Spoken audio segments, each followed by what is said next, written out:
আব্বু এদিকে আসো, এদিকে আসো, এদিকে আসো। এই কিসে? তুমি কি খবর দেখছো? কি খবর? ওই যে ইয়ে আছে না দৌলতদিয়া ফেরিঘাট, হ্যাঁ, ওই জায়গায় বলে আবার বাস ডুবছে। তো কি হইছে? আল্লাহ, মানুষ আসলো না। তা আসলে না, আমি যে মতো আমি মতো খবর পেলাম, বুঝছো? ওই মানুষ তো থাকবো ঈদের ওইবারও তো ওই যে ঈদের সময়, রোজার ঈদের সময় একটা বাস এরকম দৌলতদিয়া ফেরিঘাটের না ডুবে গেল, হ্যাঁ। কতগুলো মানুষ মরলো। আল্লাহ, কি তখন একটা তো অবস্থা। তখন তো সতর্ক করে দিছে না যে এই বাসে যখন মানুষজন থাকে, যদি যারা থাকে তো তা করে সবারে ফেরিতে ওঠার আগে নামাই দেয়, বুঝছো? এই নিয়মটা করে দিছে। তো এবার মনে করো বাস যখন ফেরিতে উঠছে, ওঠার আগে যাত্রী সবাই নামাই দিছে, যার কারণে তার মানে মানুষ মরে নাই? না, বাসের মধ্যে শুধু ওই ড্রাইভার ছিল আর ওই যে হেল্পার আছে না, হেল্পার, এই দুজনই ছিল। তো হেরা হেরা মনে নেই। হ্যাঁ উঠাইছে, জীবিত উঠাইছে। তো নিয়ন্ত্রণ হারায়া আর কি এমন কেমন বাস আর কেমন মানে জায়গা বুঝলাম না, নিয়ন্ত্রণ হারায় খালি পদ্মা নদীতে পড়ে যায়। তো এটা কর্তৃপক্ষরা কি করে? আর কর্তৃপক্ষ কি করবো?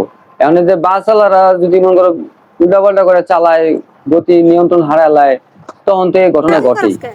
আর মানুষজন মনে করো তাড়াহুড়ো করে আসতেছে, হ্যাঁ, হাতে সময় নিয়ে আমি আইছি, শরীরে আমি কথা আছে না, আল্লাহ যা করে ভালো লেগে করে। তোমার আমি বলছি না যে আমি এক নাগে যাই, এক নাগে আয় বসে নিরিবিলি, ভালো হয়েছে না?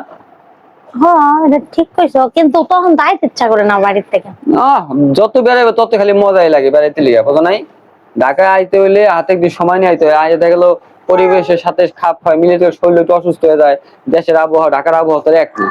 দেখা গেলো যদি শরীর খারাপ হয় তখন, এই জন্য একটা দিন আগে হাতে সময় নিয়ে যাইছি, ভালো করছি না? আমার মানে খবরটা দেখে অনেক খারাপ লাগলো জানো। খারাপের কি আছে? এই জন্য তো সতর্ক থাকলে সব পথই ভালো হয়। খারাপের কি আছে না তো কি, মানুষ যারাই পড়ছে তাকেও তো এটা কত কষ্ট হয়েছে না, উদ্ধার করছে যতই এখন অসুস্থ হয়ে গেছে না। আর যদি এতগুলা মানুষ, আমি দেখলাম বাসের মধ্যে বলে 37 জন যাত্রী আসলো।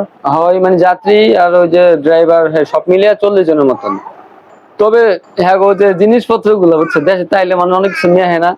ও খালি মানুষ না, মালামাল সব থাকে না। মালামাল সাই গাড়ি ওই নিয়ে কি জ্বলবো নাকি? মালামাল সব চলে গেছে ভাঙতে।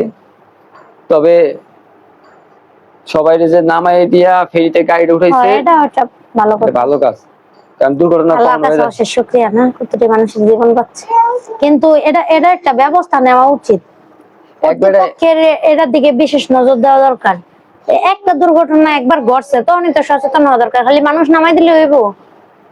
ওই জায়গাটার কোনো সমস্যা আছে নাকি? এক বেটায় কইতাছে কি, ঠিক আছে, কয় যে না আমি আসলাম বাসের পিছনের সিটের একটু আগেরটায়, তো আমি একবার সবাই নামাইতেছে, তা আমি নাম মুখে পরে যাই হোক, আমি তো কোনো নামি না, তারপরও সবাই নিয়ম যেহেতু পরে আমি নামছি, না নামলে তো মনে করেন আমি মারা যেতাম। এই বেটা কইতেছে আবার এইটা, আল্লাহ বাঁচাইছে। লেগে যে কোনো নিয়ম কানুন মানতে হয়, না মানলে সমস্যা।